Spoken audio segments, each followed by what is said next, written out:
Mga kapatid, magandang gabi po sa inyong lahat.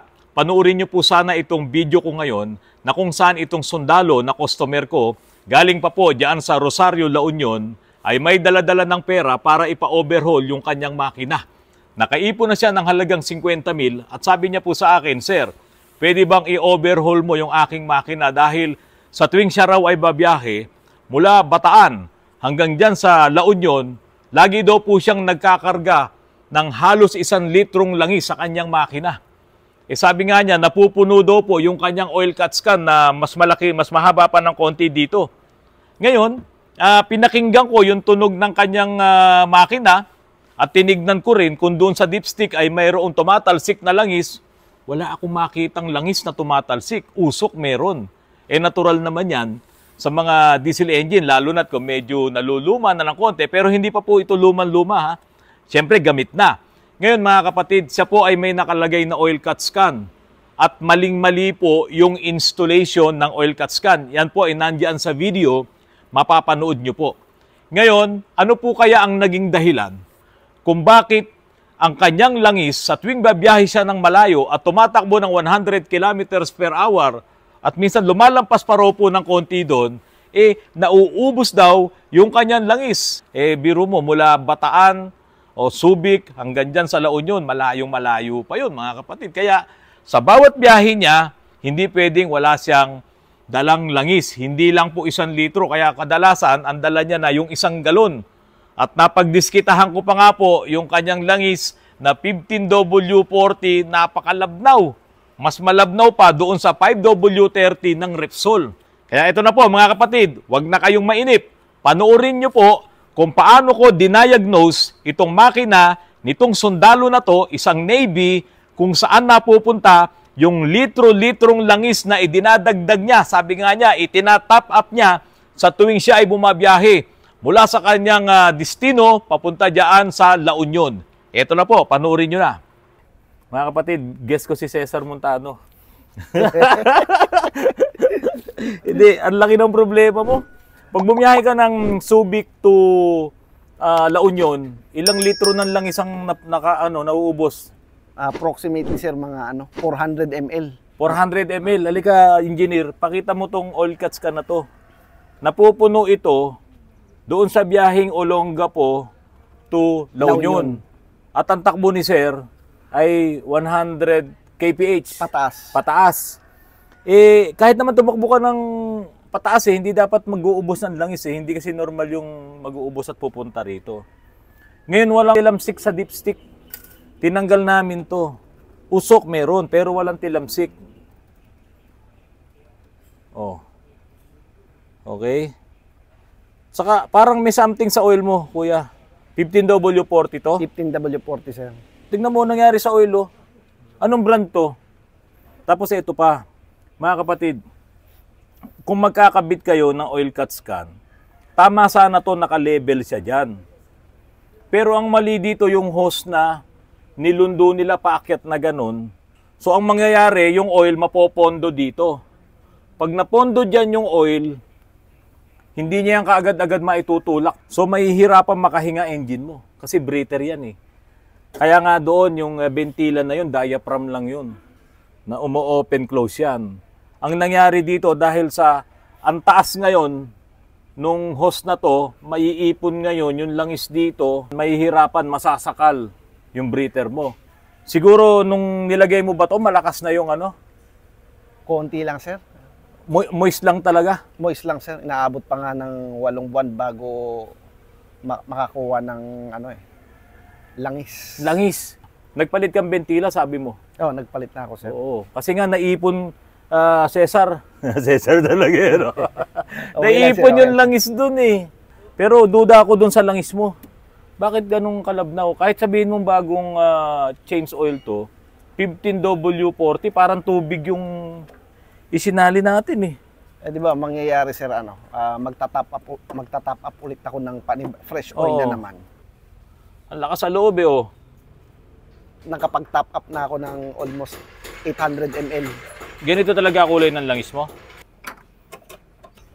Ito sir, bagong langis to ah. No. Tapos Selyado.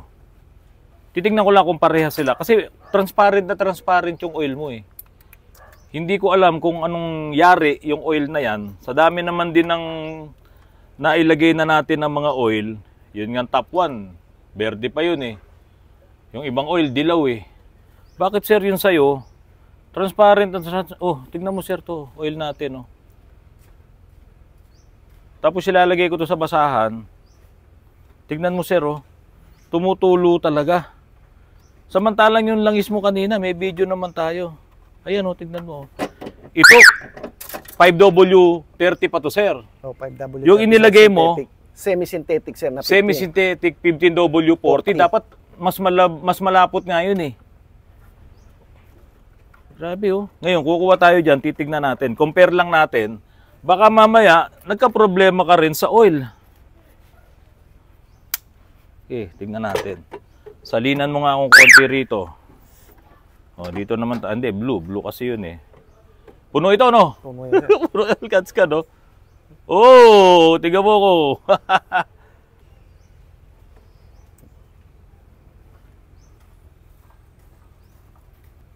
Ito si Repsol. Ito yung langis na binili niya. Korean oil.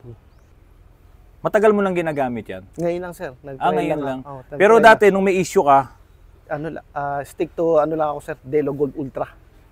Or Delo Gold. Oo. Ganun na rin. Ganun na rin kalakas magbawas. Mga isang taon na sir. Ayun yung na-confirm kong observation. Oo. Ganun na rin, ganito na rin yung sitwasyon. Ganun na rin sir. Okay, sige. Tumatapon na. Hindi ko na muna pagdududahan yung langis mo. Nagulat lang kasi talaga ako doon sa kulay nung langis na nakuha natin dito. Pero maganda pa, anda rin natin. Kabit mo ngayon to. Okay sir, pwede mong i-start. Start natin. Wala na nakasabit, no? Okay, start. Ayan mga kapatid, tanggal na muna yung oil cuts can, inalis namin para makita natin kung ito ay nagbubuga ng oil. So baba lang natin dito. Kasi kanina hindi ito makita nagbubuga ng oil nung nire-revolution ni sir kasi nakapakyat na ganun eh. So ngayon sir, susubukan natin yung sinasabi mo na i-revolution mo ng malakas. Sige sir. Tignan natin kung may lalabas na oil. Sige sir. No, dito.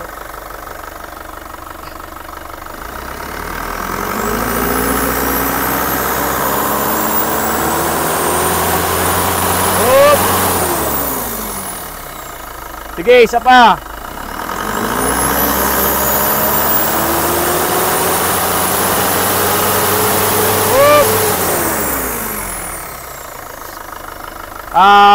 Pakipatay lang muna. Pakipatay lang. Tanggalin mo to. O hindi makina problema mo. Turbo. Turbo problema mo. O isa pang start tapos dito ka na. Ako na ang mag-accelerate para sa'yo. O ito mga kapatid, makakasave to kasi gusto ni sir pa general overhaul eh. Ayokong pumayag eh. Ayan. Tignan natin kung saan nanggagaling yung langis.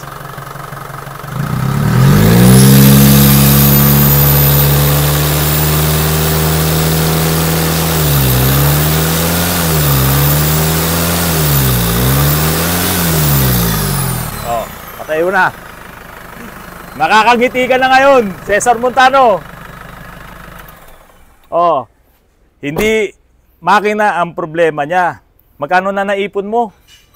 Ha? 50 siguro. 50! 50 na naipon niya. Kanina, tinatanggihan ko na to eh. Kaya lang, talagang si Sir, sabi niya, nakaipon na siya eh. Diba? Bigla naman ako napaisip, nakaipon na ng pera. Pero sabi ko nga sa'yo kanina, kung si Autorans lang ay, di ba? Kaharap ka. Wala sa makina ang problema. Nasa turbo. Nasa turbo. So, ayan. Anong gusto mong turbo? Surplus na Japan o China?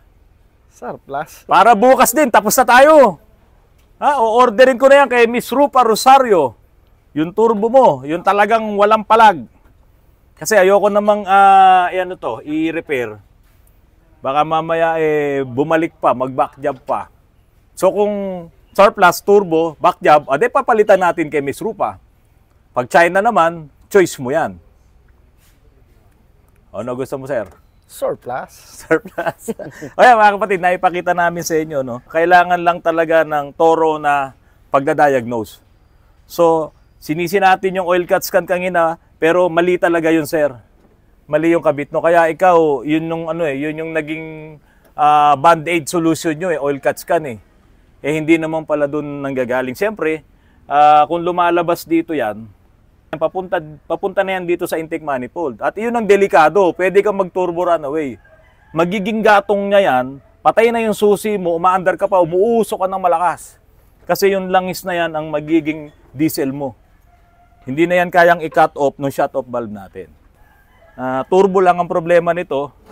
Ano ba, iiwanan mo ba to para ayusin na bukas o iuwi mo pa? Iuwi ko muna, sir, at dadaling ko ulit bukas ng maaga. O sige, iuwi muna ni sir. Ibalik lang natin yung mga yan. Sana lang huwag kang mag-turbo run away.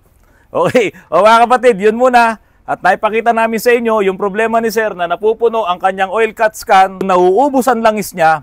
Mula dito sa turbo, isinusukan niya yung langis papunta doon sa intake manifold.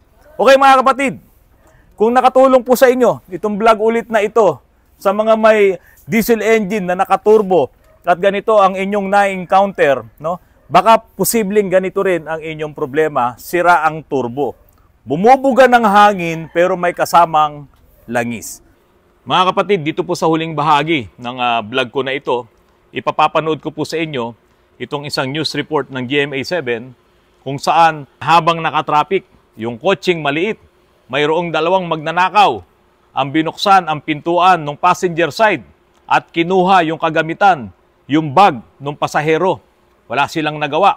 At panoorin nyo rin po kung ano ang sinabi ng opisyal ng pulis, kung ano ang kanilang gagawin dito po sa mga masasamang elemento ng lipunan. Ito po, panoorin nyo rin at bahala na po kayong magkomento dito. Sana po yung mga komento nyo makarating sa kinauukulan kung ano ang dapat nilang gawin. Paalala po sa mga motorista at maging sa mga pasahero, lagi pong mag-ingat sa kalsada. Talamak pa rin ang masasamang loob na handang manalisig gaya po sa nahulikam na pagbukas ng kotse at paghablot sa ari-arian ng nakasakay. Ang diskarte para maiwasan yan, alamin sa pagtutok ni Oscar Oida. Sa bidyong ito na nakuha ng GMA Integrated News, makikita ang dalawang lalaki na animoy sinisipat ang isang dumaraang sasakyan sa Road 10 sa Maynila. Ang isa, patingin-tingin mula sa bangketa, habang ang isa, lumapit at tila pinaikutan ang sasakyan. Saglit silang nawala, pero nang mapahinto ng matagal-tagal sa traffic ang sasakyan, nilapitan ito ng mga lalaki. Binuksan ang pinto at pinagtulungang hablutin ang bag ng pasahero. Sabay takbo. Agad nag-imbestiga ang Manila Police District at tukoy na nila ang mga suspect Hinihintay lang natin itong biktima na mag-report sa ating kapulisan o makipag-ugnayan sa ating kapulisan para masampahan natin ng kaukulang reklamo itong mga taong ito.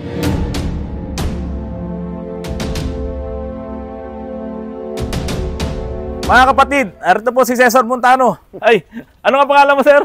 Michael. Michael. Sorry. Magandang hapon po at maraming salamat po sa inyong lahat.